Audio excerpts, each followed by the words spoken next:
Check, check, check. 1, 2, 1, 2, check, check. Might want to turn that down. Originally from New York. Just saying. Is a number of different Check 1, 2, 3, 4, 5, 6.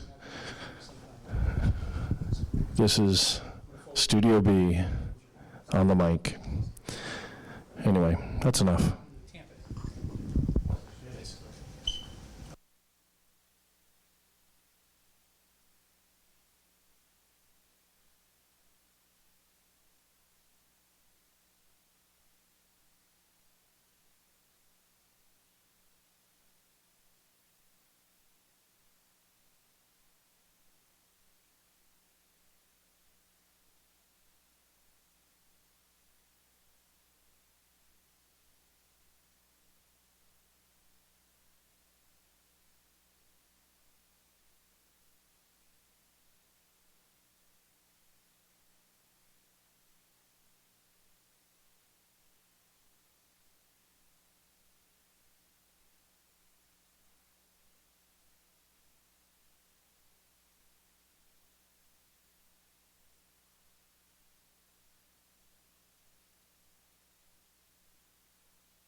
Okay, I'd like to ask Frank, Ed, myself, obviously. You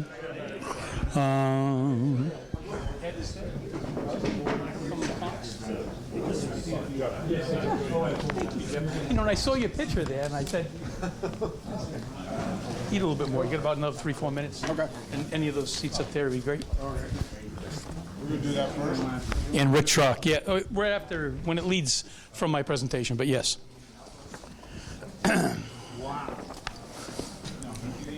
So Joel, you're gonna go on at about 7:30, 7:45. Okay. We're gonna need that seat. I'm sorry. And then yeah, because we rented them. No, we're gonna need all of these, all the way across. I'm sorry. We have a panel discussion first before I'm sorry to do that to you. No, I will grab my jacket. I'd like to pass this around. This is a sign-in sheet. We were going to do it up front there, but that got missed, so that's my fault. But I'm going to pass it around to everyone. I'll start in the back. If you have a pen, just check your name. Be great. That way I can report back to National that actually you active, wonderful people were here. Thank you. So I know my panel keeps shying away from being up here, but I'm going to ask them to come up here and actually sit down, please. You have to worry about this one wire here.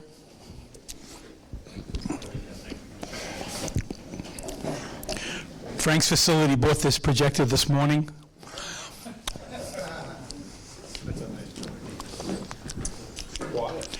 Please have a seat. Thank you. Anywhere you wish. Because of the proximity from podium to laptop to table to whatever, I'm just going to have to reach over from time to time to hit this little button. So thank you for showing today. It looked like we had 35 people that registered. I just counted we had 33 people or 34 people that are here, so that's good. And one gentleman, Dino from the University Full Sail, sent me an email. I just checked and said he couldn't make it. So that's fine. Everything's good. So thank you. So this is our second meeting this year. I just want to brief you on something quickly of what we discussed in a managers meeting before, of which, Richard, we missed you. I guess you were here a little bit later than our meeting. Yeah, thank you. I just noticed your smiling face there.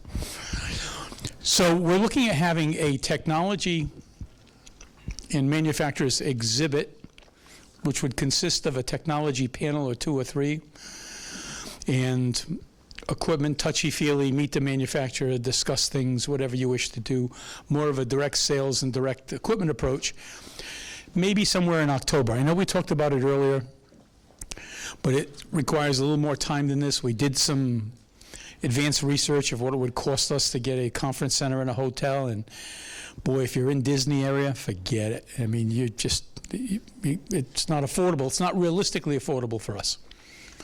So we've put some great ideas together today, and just to let you know, we're looking at a couple of options. One would be to combine the sponsorship, not combine the event, but combine the sponsorship for our year-end meeting, wink, wink, holiday event, combine that with this, and therefore have the sponsors be able to go back to their companies and adequately say, look, I need, X dollars for this, but here's what I get. I get not only a booth and or a table set up, but I get a chance to present to people. And we're looking at not only the industry coming, meaning the television industry itself, the major players in the market, but radio, universities such as Valencia, Full Sail, UCF, USF, everybody, all their students, people that are working in this industry, production companies, Adrenaline Films is a prime example, and all of those individuals, and maybe 150 plus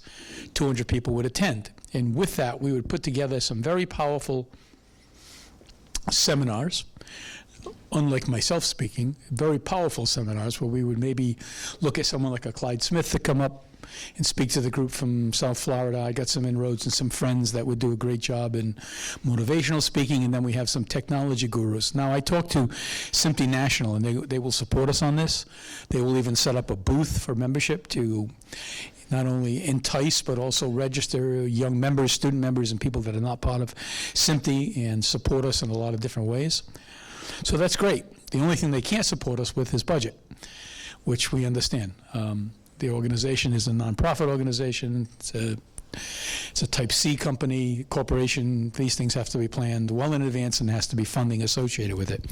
So therefore, the sponsorship. But we don't want to go to a sponsor in October and then go to a sponsor in November to say, let's tip you upside down and shake you a little bit because we got these events. I mean, we don't profit by it.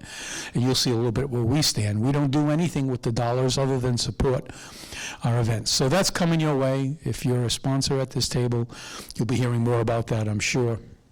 I think both Ed and Rick Schrock are going to take lead on a good portion of this. So, here we are. A couple of notes. The 2017 budget, last meeting was submitted, waiting for approval, so it's been approved. What is that budget? Guess what? We can print a few things. We can mail out invitations. You know, we have stamps. We can buy some toner cartridges, little things like that. So I'm not trying to give you a feel, oh my God, look at this budget that they have. The budget is just for ancillary items to operate with.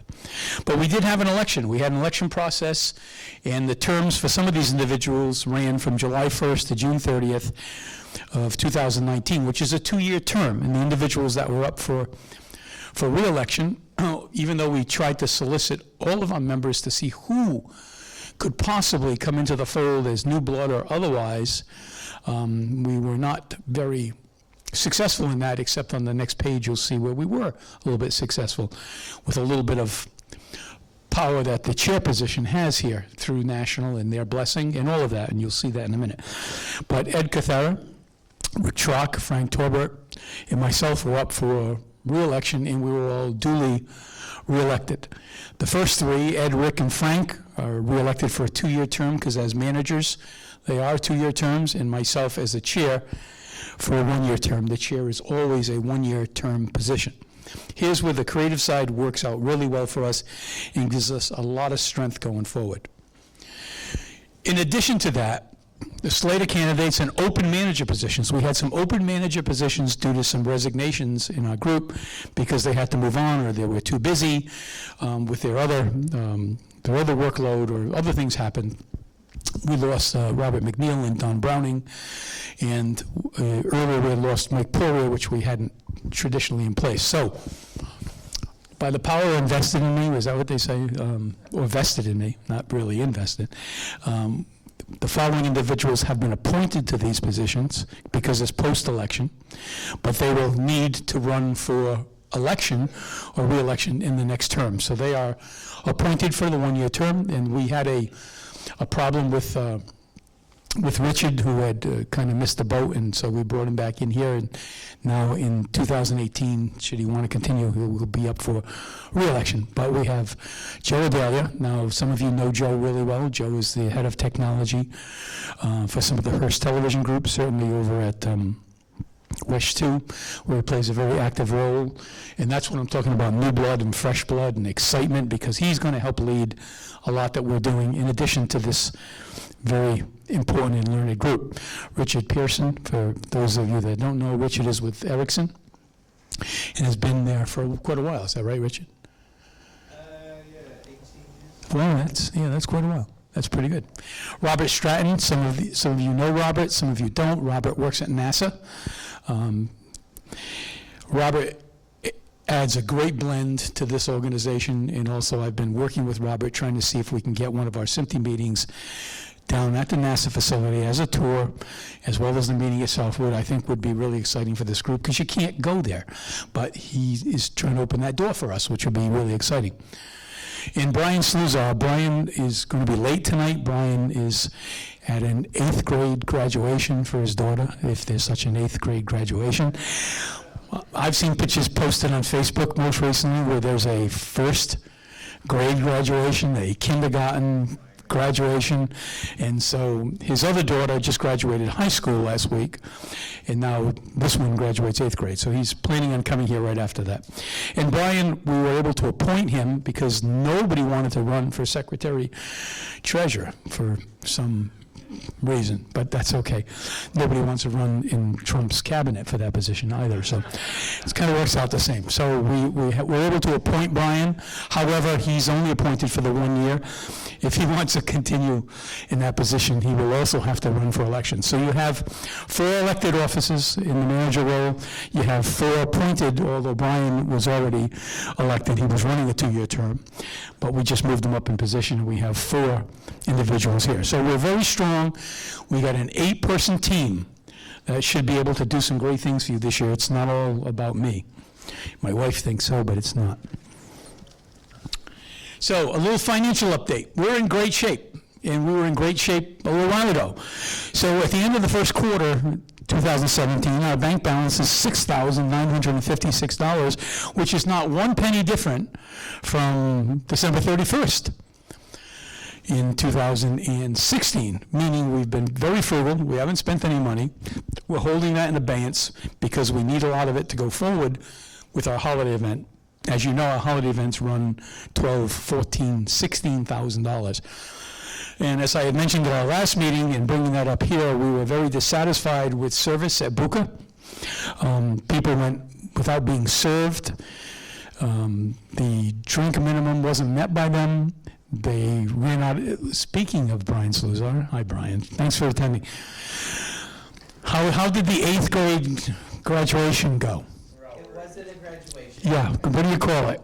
It was the outstanding students over the 3-year period in the middle school, which my daughter wanted to surprise me that they brought me up on stage and they gave her an award. And then I was like, I gotta go. I felt really bad. And you'll hear it from your wife tonight, so that's okay. That's good. I understand.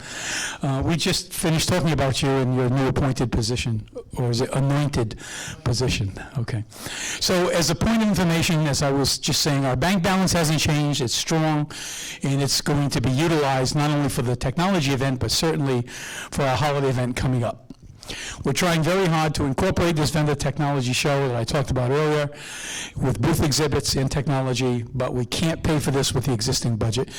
The one conference room that we looked at, that we did some research on, would have absorbed this entire bank balance, which that's not even talking about tables, pipe and drape, should there be, electricity, et cetera, et cetera. So we're working it out. We had some great ideas from Frank and Rick and Ed today, just a little earlier. Okay. I did hit that. There you go. So we're going to have a panel discussion. We talked about this before. This panel discussion, let's talk about it as being post-NAB. Some of you, can I have a show of hands of who went to NAB this year? All right, so we have a great representation. So you saw some stuff, and some of this stuff has changed, some of it has not. But we want to get a feeling from a very learned group here on where the technology is going. So we have Ed Cathera, who, as you know, Ed's been a manager in this group now for going on 3 years. I don't have to read all of this, but you know, Ed is with the Comprehensive Technology Group, or Technical Group, otherwise called CTG. I wanted to highlight a few of these people and persons' accomplishments, which I think is very important. He's been in this broadcast industry since 1995. Prior to that, he was involved in production and engineering for TV, film, and production facilities throughout Florida, and is one of CTG's prime sales representative. Very successful. No one's going to sell you anything tonight, but they're going to talk about technology based upon your question. Rick Trock. Rick has been in this broadcast industry for many years as well. He is the owner of Trock Media Solutions, which is in their 13th year of operation. They're an equipment reseller throughout the southeastern part of the United States. Rick's background includes stints at industry leaders. For some of you that remember Midwest Communications, I do. I bought a satellite truck from Midwest Communications many, many years ago. Yeah, don't rot it out. No, only kidding, Rick. It was a really, really good rig. He cut his teeth at Cablevision, FTV, WSNS, WFLD, WUFT in Gainesville, et cetera, and graduated University of Florida with a degree in broadcasting. So for some of you that just see Rick hanging around, again, another very learned individual, as that is. Frank Torbert. Frank is the host of tonight's event facility. Again, Frank is currently the chief engineer here at WKMG. He joined this team in 1982, so I went in his office tonight and he had more than one chair, so he's been here for a long time. Usually get multiple chairs depending upon years. He's worked in a number of engineering positions during his year, and he served as a member of the MSTV Engineering Committee during the National DTV transition. He's an active participant in the local SBE chapter, where he served as vice chair and chair of that group. He currently is a representative to the local EAS committee, and of course, he's a manager here. Jeff, I didn't have anything on you, so I went to LinkedIn, and I took the top line, because the other stuff was pretty cool if you're looking for a job.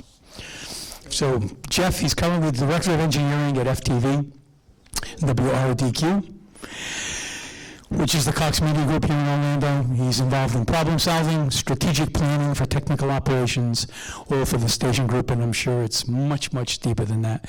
And we welcome Jeff to be on this panel. He was highly recommended from Ed to be part of this group, and he also has been in this industry. Okay. So, everybody in this group were selected by myself, kicking and screaming by some, begrudgingly by others, happy by others, and they all have their areas of somewhat expertise. They all have general knowledge, but the areas of expertise I think will do well to help some of you organize your thought process as to where we're going. Since we have one microphone, I'm going to ask the group to speak up, if you can, so that not only you can be heard, but we're streaming this event for the first time in a long time. Don't know how successful it is. I don't want to dare take this 1917 laptop and put it through its paces. Probably has 500 kilobytes of RAM or something. It's my laptop. So, the emphasis of today's discussion is, where's this all going? I mean, if you look at state of the art in the television business, as I was telling Fred, who's a new member of this group, it changes at 4:30 every afternoon. Every afternoon, you look, it's a new widget that does something different. Whether it's codec with compression or a new algorithm that somebody just wrote, or happens to be an extension of bandwidth or a compression of bandwidth, or happens to be a new archive solution that someone didn't think of, or new storage, logic, whatever it happens to be, it changes constantly. Where's it going? Where's the best place to put your money? I think that's the important thing. And that doesn't really matter, because some of it is dictated by your capital budgets, what's available out there, what's not, your personal budgets, if you're in the independent market. But I'd like to open the group up to questions to ask this group. I'm going to stay out of this because this is their chance to shine a little bit, but let's have a few questions here which are very important, and I can either direct or people can volunteer to take these questions upon themselves. What do you got? Not everybody all at once, though, because I won't be able to pick. Oh, come on. Yes, there you go, Irv. Whew, saves me, Irv. What does the panel see with the progression of video over IP? Where's that stand? How long do you think it's going to be before it's really taken hold? Who wants to take that? Yes, Jeff, go right ahead, please. Wow, that's a look in the crystal ball and wild guess. And that's really what it is. It's a wild guess, at least on my part. I don't know. These guys have a little more definite roadmap. Rick? I think it depends on where in the process you're looking for it. Terrestrial IP connectivity is pretty simple now. A lot of, I'm seeing even sort of regionalized networks that are doing the remedy remote type of workflows, move 4 cameras or 6 cameras to a stadium, do all the production at the studio. That's starting to be a lot more routine than I expected, a lot faster than I expected. Interesting. Normal when are we going to be off of SDI and all IP in a studio? I think we'll start kind of like SDI started. Islands are already obviously existing. There are some facilities Turner is an example that are full speed ahead, we're gonna be IP, and they've invested to make that happen. But I think for, most of us in the real budgetary world, I'm guessing 5 years maybe. And I have one more thought on that. I'm gonna try and say this without being salesy. But for small to mid-sized facilities and maybe bigger facilities, companies, and I want to say companies like NewTek, so I'm appropriate to SMPTE, but it's kind of like NewTek, with their slightly compressed production format NDI, I think they put a process in place that basically works, really works. Not for everybody, but for a very, very large number of people, you could do it now to a large degree. I would concur with that. For my thought process, and the rest of the group, I mean, SDI is dead. It's still here, present, but it's dead. I think if you look back 5 years ago, or maybe even 6 years ago, you said, IP, that ain't gonna work. And then the manufacturers rushed in with their technology and their compression algorithms, and next thing we have IP delivery. And that all of a sudden became, wow, this can actually work. We can run thousands and thousands of feet and not have the kind of problems that we have with having to do standard SDI interfaces. And then the next thing you know, audio.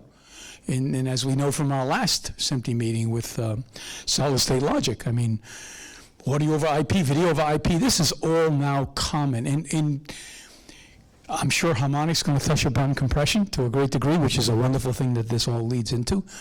But compression has changed so much that the ability to send this down Cat 5, Cat 7, whatever, the capabilities and thoughts are infinite.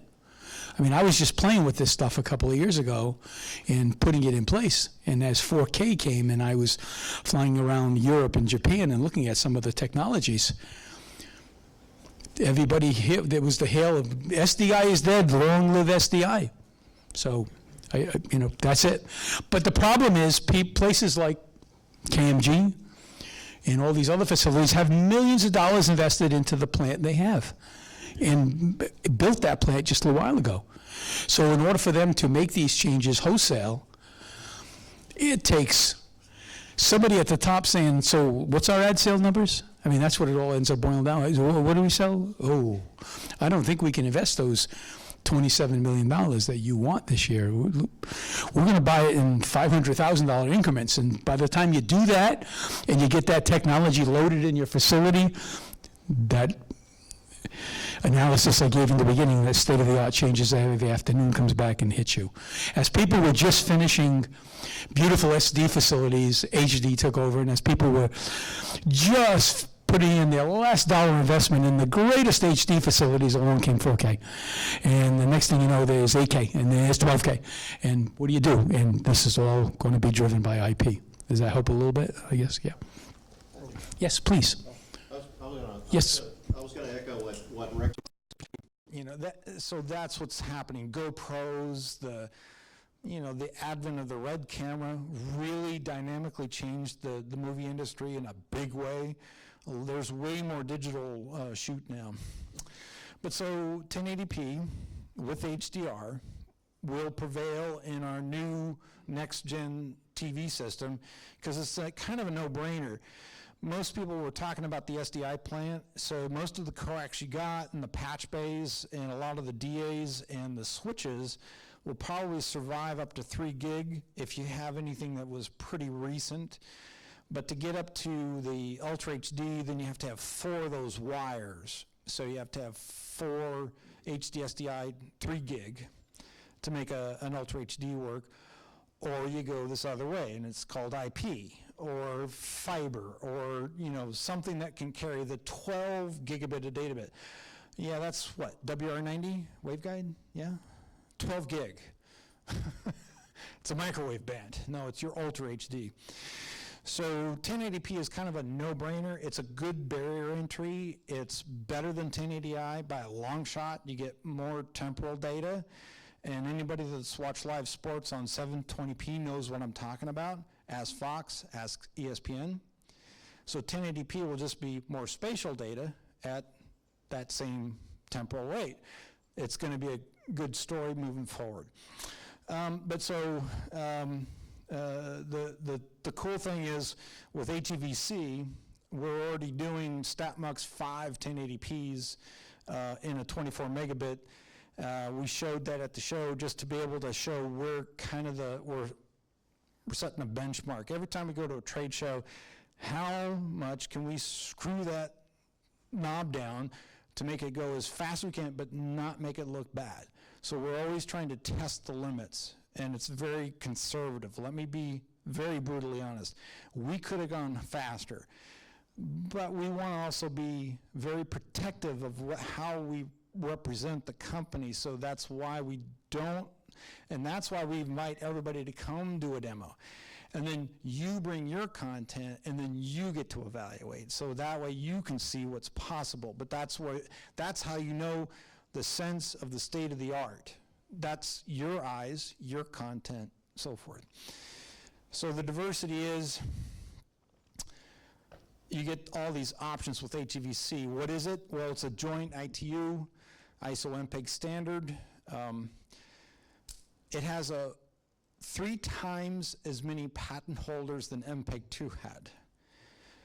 How many licensing bodies is another problem. There's 2 of them. And so there's the potential of some early adopter pain points, but I can't go into that because I'm not a lawyer and I don't deal with the licensing part. All I do is I make a product and you want to turn on that codec, then I have to write a check to that guy because you turned on that codec. So if I sell an AC3, I have to write a check to Dolby. If you turn on AAC, it's another one to Fraunhofer. You understand what I'm saying, right? Because all those people that put in the intellectual property to make HEVC work, that's how they make their money, like Qualcomm and everybody else.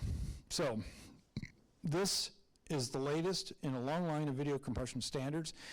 So all these people did all this great work, and it gelled at the very tail end of 2013. 2014, we've already been starting our first codec efforts, and I have to admit, it was the fastest turn-up I've ever seen. I saw how long MPEG-2 took. Then I saw AVC go a little bit faster. This one was blazing fast. It was amazing how fast we got HEVC going. So the advancements are based on these new tools inside of the codec. There's what we call a toolbox, and it's all the little software things that I can do. Interprediction, improved motion compensation, improved motion vector prediction, more angles of motion prediction. It used to be there was only like so many angles, now there's 32 of them, things like that. More and larger block sizes and shapes for motion estimation and transforms. The takeaway here is we're going to be seeing things like this. And so in this picture, it's to demonstrate that there's multiple and different shapes, and they're not just square. Some of them are rectangle, but some of them are larger than others because we have to be able to fine-tune edges and color gradient and shades of colors and things like that. And so to be able to do it with different shaped blocks is a huge advantage. And so that being the case, this is part of the stuff that we learned in AVC, because MPEG-2, they're all fixed 8x8 macro blocks. That's why it always looks like a screen door in MPEG-2. And so the difference between AVC and MPEG-2 is how did it degrade? So when you do the compression efficiency, if you get them looking the same, obviously at half the bit rate in AVC, when the thing starts to break up, what you'll notice is it breaks up differently, and so does HEVC. So it's the one thing you guys have not had the advantage of because you're MPEG-2. So you're going to get this benefit, especially in HD and Ultra HD. Moving along, so another cool tool that we have is the sample adaptive offset filter. That means I can put a bias on certain filter choices that are macro block placed. And I can say, oh, I need to make an offset on one just to fix a leading edge problem. Like when the golf ball goes running across the grass, the cameraman zooms in on the golf ball as the putt comes up to the cup. So the ball has the dimples, and so the dimples will smear. The other thing that happens is the grass in front of the ball disappears under the ball, but then the grass appears after the ball. What is the trailing effect you see from the back end of a golf ball when you zoomed in? It's messy. Well, that tool allows us to fix that stuff. And we didn't have that before. And this is built into the standard. That's one of the biggest parts about HEVC is the toolbox got really big because of all these people that did this work. You're going to see some astounding performance. So for example, the result is if it's an SD in the lower resolutions, you get a little, you get like 25%, but the second you go up into the higher spatial resolution, HD, 1080p, Ultra HD, that's where the performance shines, because then you can make these really big macro blocks. Blue sky, one block, done. Easy to encode. We love that part.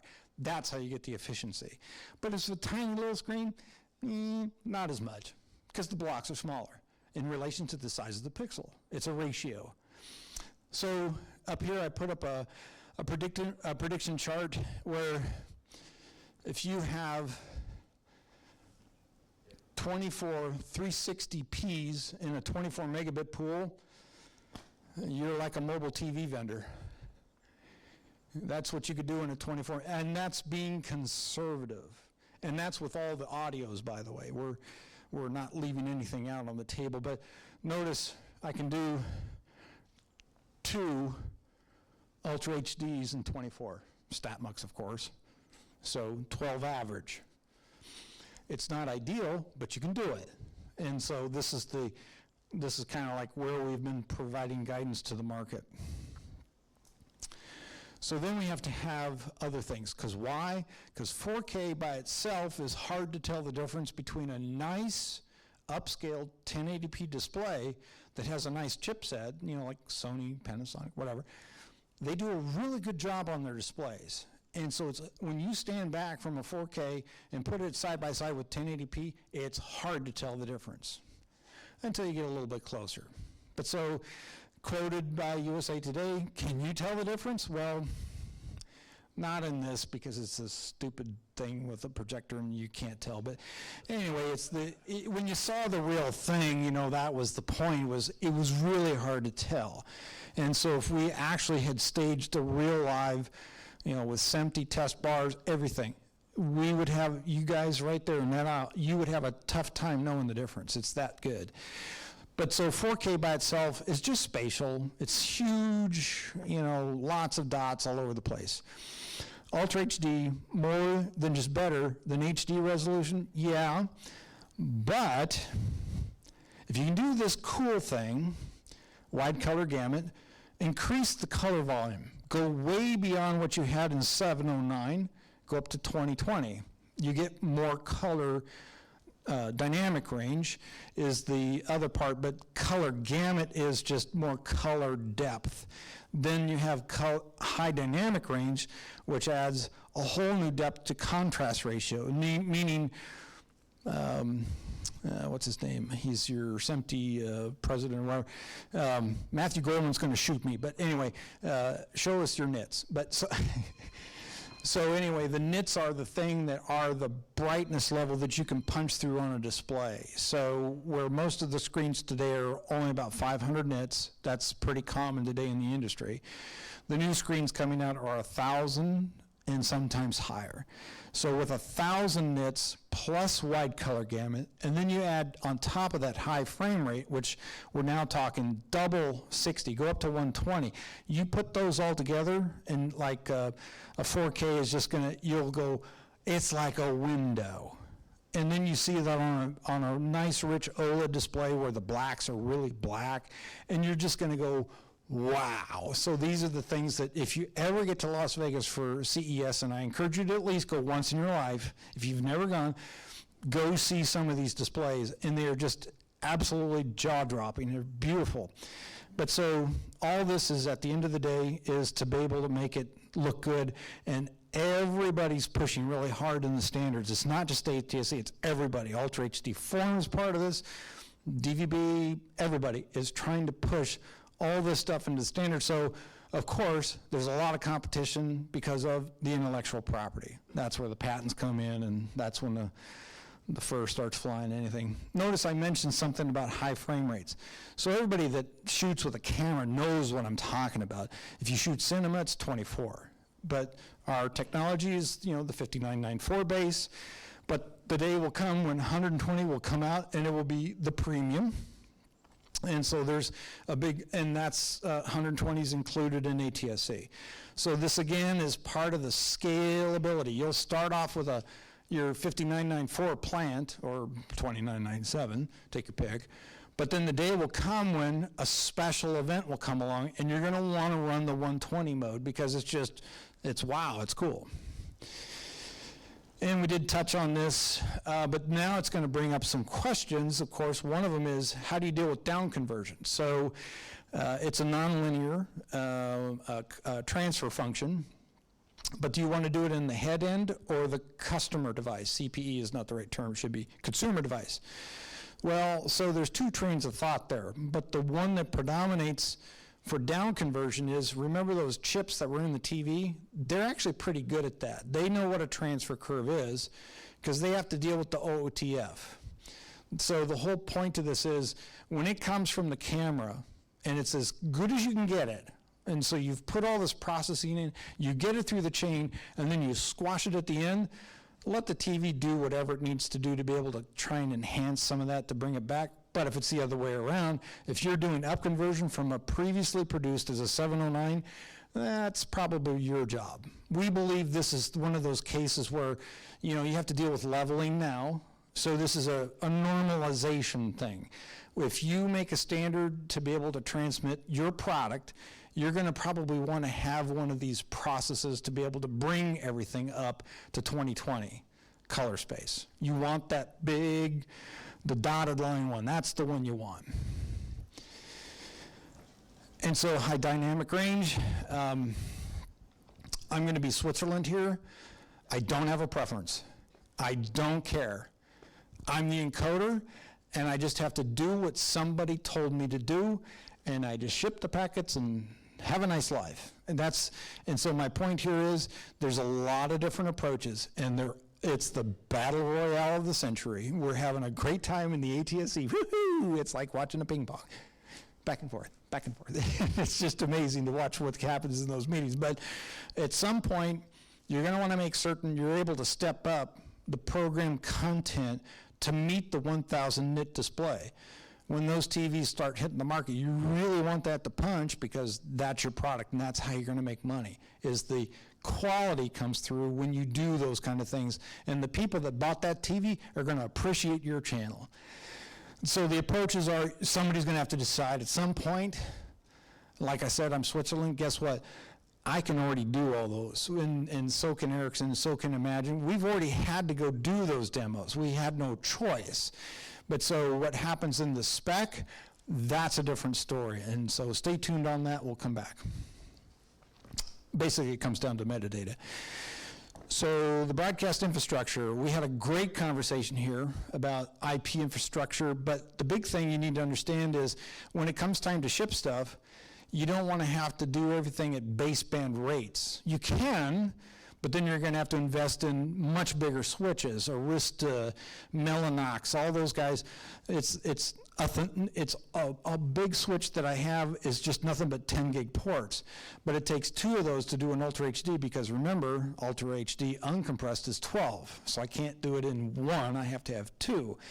But so enough of that. It's the point of you can use codec technology there's encoders out there.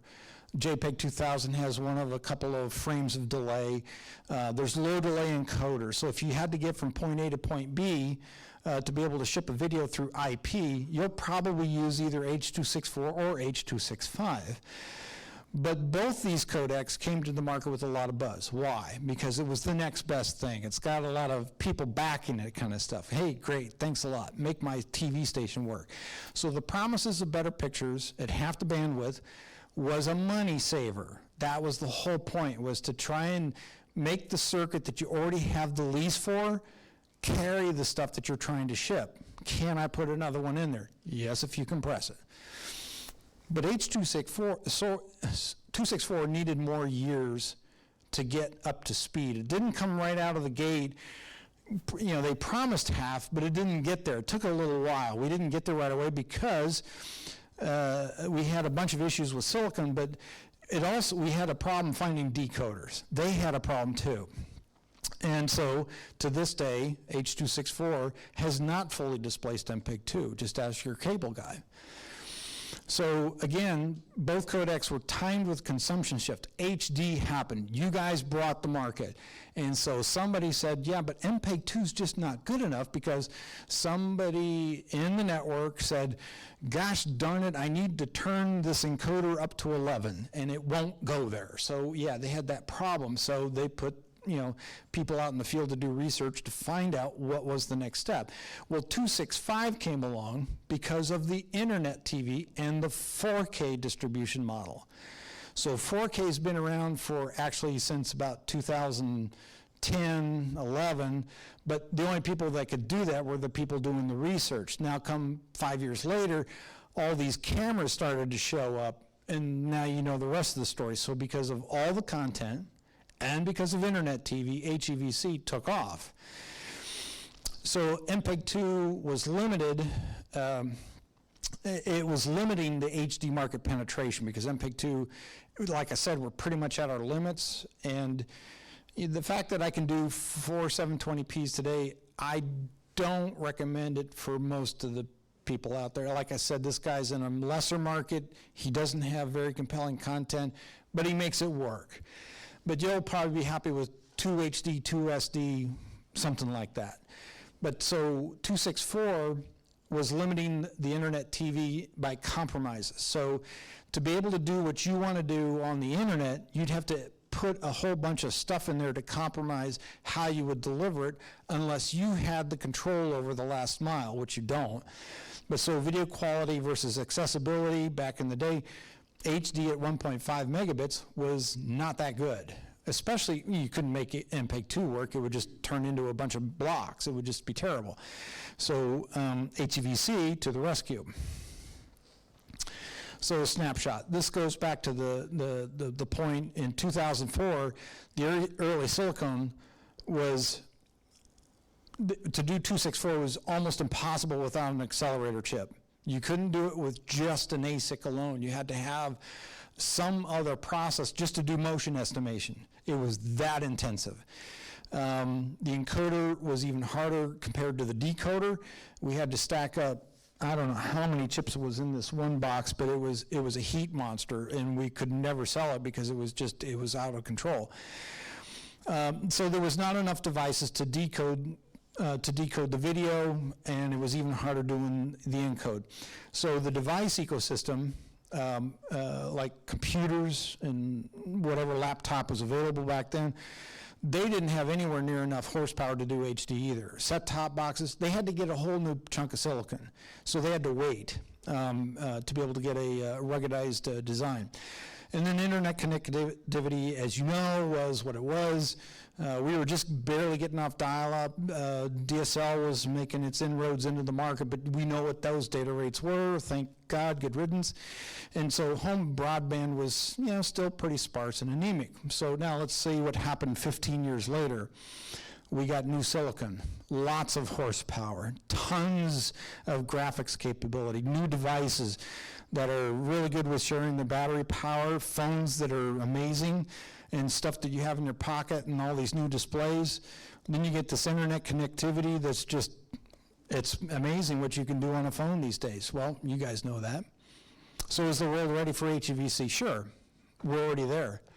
You didn't know it, but we're already doing it. But it's not you, it's the other guy that you're competing with. So they're just easier to launch because guess what? They're greenfield. You're old field. That's the problem. You have to deal with all the legacy. And that's not your fault. That's just the way the industry rolls. So here we are.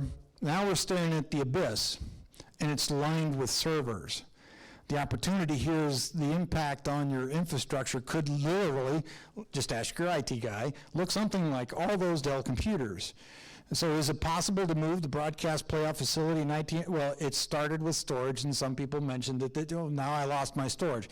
Well, the other part of it is now you can start to put all these other products that I've been making in an ASIC for many years into these things. Basically because, you know, you look at the ROI and you looked at the cost of ownership, and all these things start to factor in.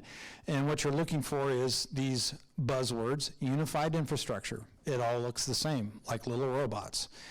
Efficient networking, well, because some of this stuff has so much built in, you know, from the ground, you don't have to buy anything extra. And it has these elastic capabilities. If the one on the third row, second from the top, blows up, you pull it out, put another one in, and it looks like the other one. So you don't have to worry about uniformity. And so part of this was because of the CPU market. I don't know if you guys have been keeping your eyes on the cost of gold lately, but it's actually the price of a Xeon processor. So here we got a snapshot from 12th of May 2016. And what you'll notice is a couple things. One of my products used to have that processor that has that green line by it. So you can see the price we were willing to pay to get that one because of what it gave us to our design. But so notice other, you know, see where the top line, there's a pop in performance. There is no price. Those are unobtainium. Those were research projects. But the point was, it proved a point, and this is what Intel and AMD continually do day after day, is to prove that they can figure out yet another way to improve computing performance, because that's their business, is how do I make this better?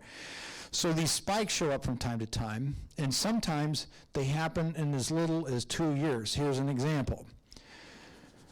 So on the top chart, it's the 27th of August, 2014, so this goes back a ways. What you'll notice is there was a pop that happened somewhere in that market. The price of those two processors is within $10, okay? There's only $10 difference. So the one above it has a nice boost in performance, and it only costs $10 more. Hey, cool.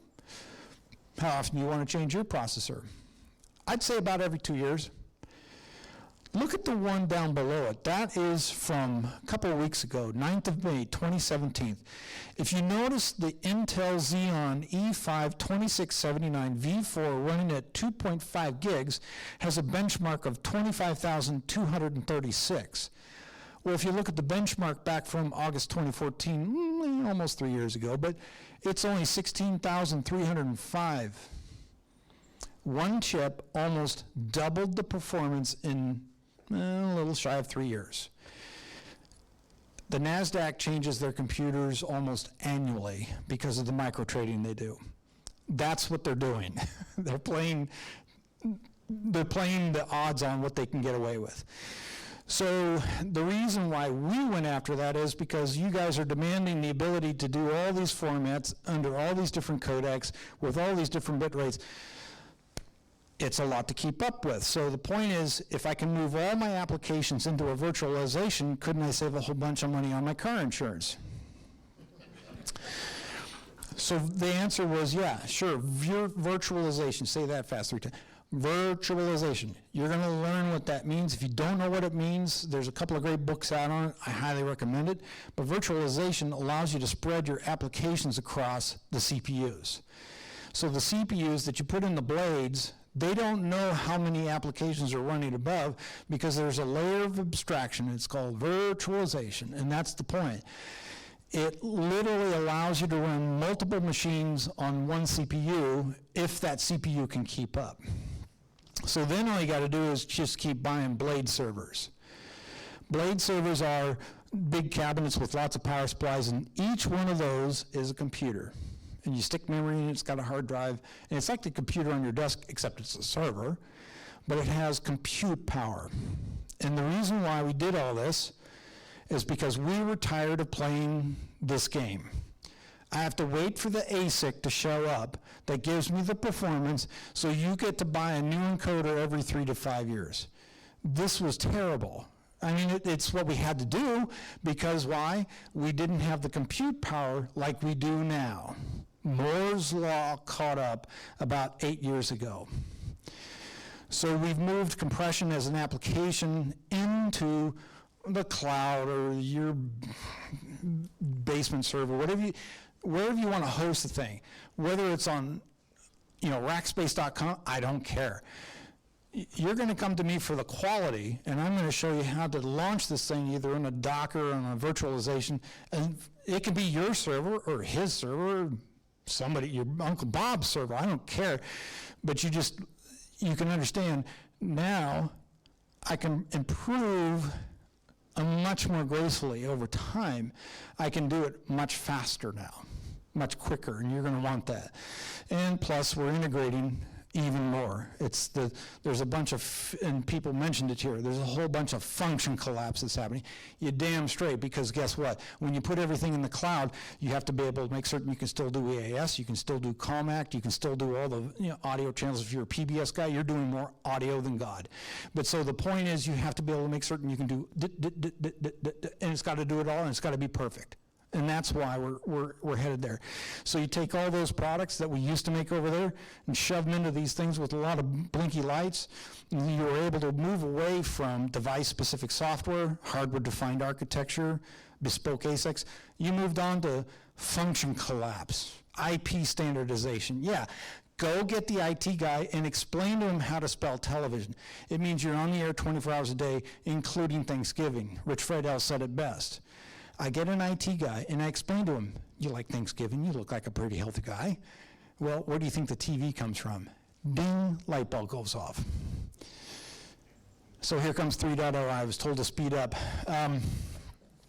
This is out of date already. And notice it says May 2017. How'd that happen, Joel? Well, because it just happened last week.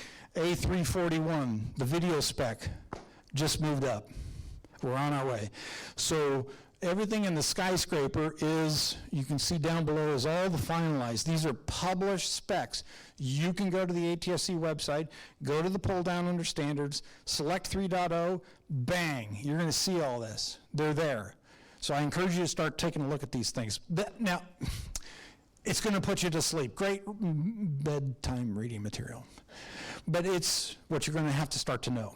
But so the 3.0 system overall document, Skip Peasy's the chair, Reverend Skip Peasy. He's got to wait till all the documents fall in below him before he can finish his. He's kind of like the wrap-up document. That's the one I think I would look at the early draft if you get a chance to get a copy of the candidate standard. But so we all said it here before, say it with me, Internet Protocol, there it is. That's your new broadcast standard. On one side, you have your broadcast transmitter. On the other side, you have your broadband. That's your internet play, okay? Notice what's common between all that. There's no more TS. It's all IP. Whee! Somebody said they wanted it to look like a streaming service. Well, you did. You put dash right there.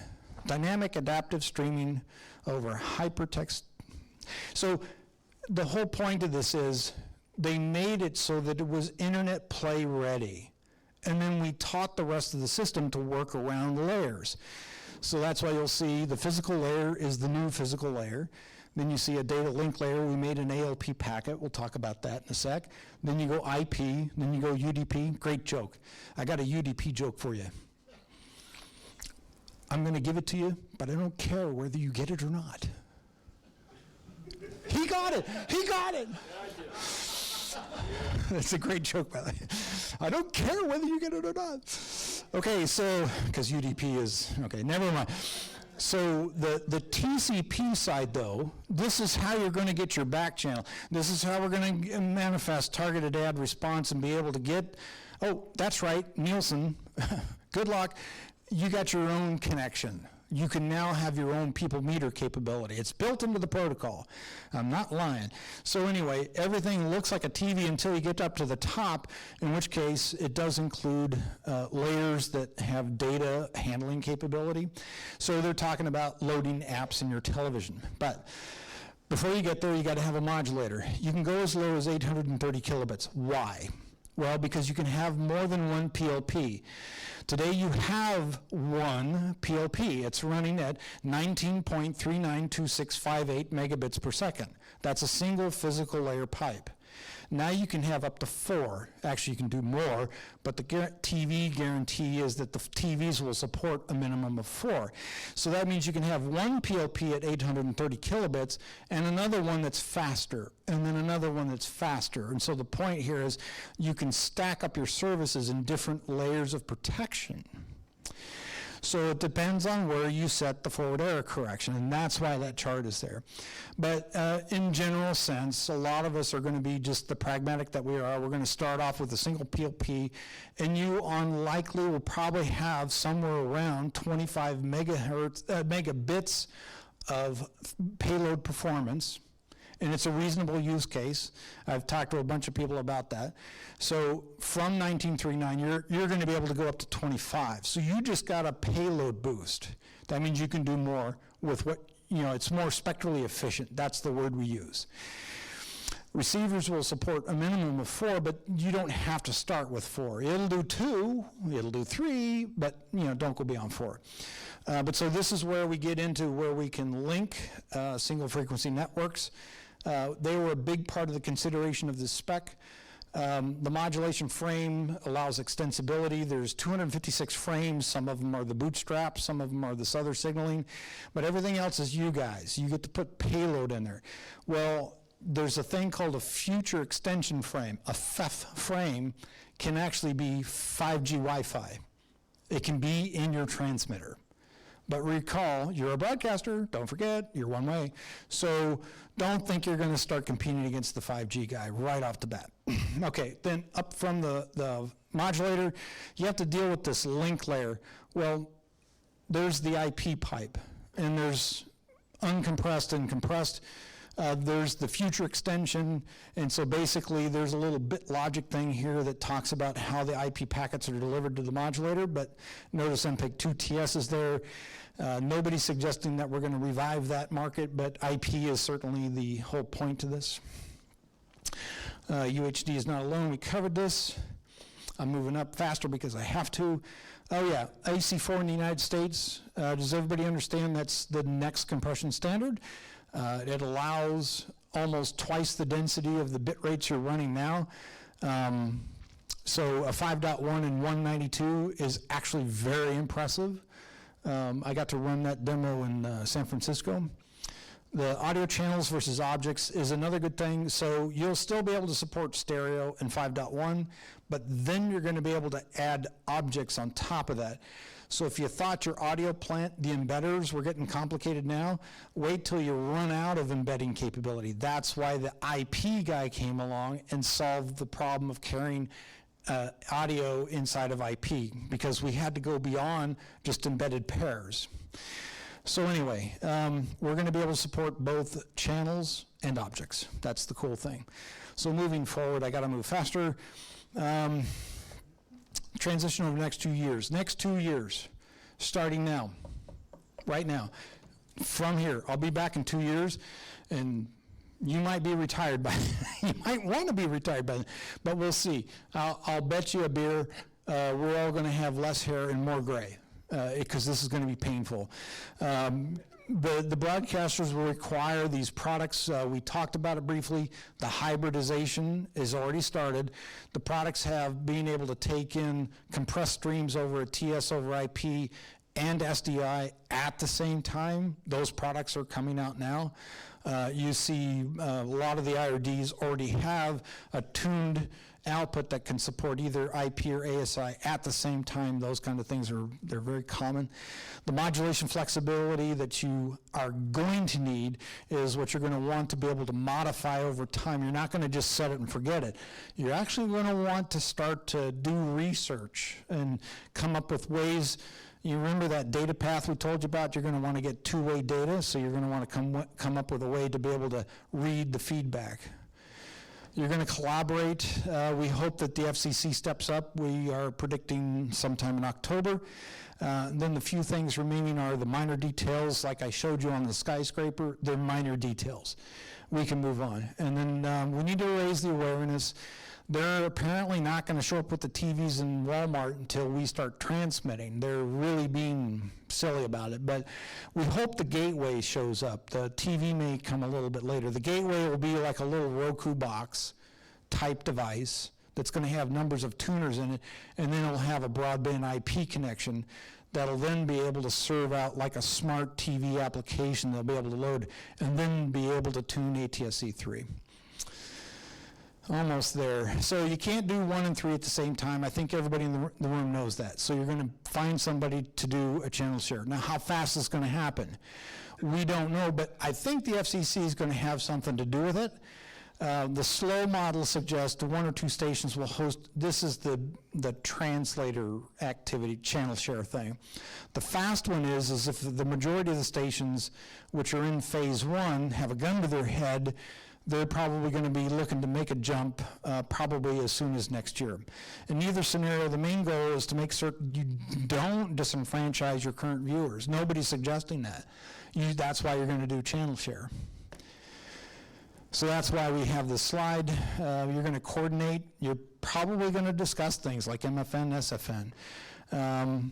Some of this may happen, but I'm predicting there will probably be a mega multiplex because of that. This is the kind of thing that we see happening already, where one facility, like this TV station, will become affiliated across a bunch of different content delivery systems just to feed the transmitter. Why?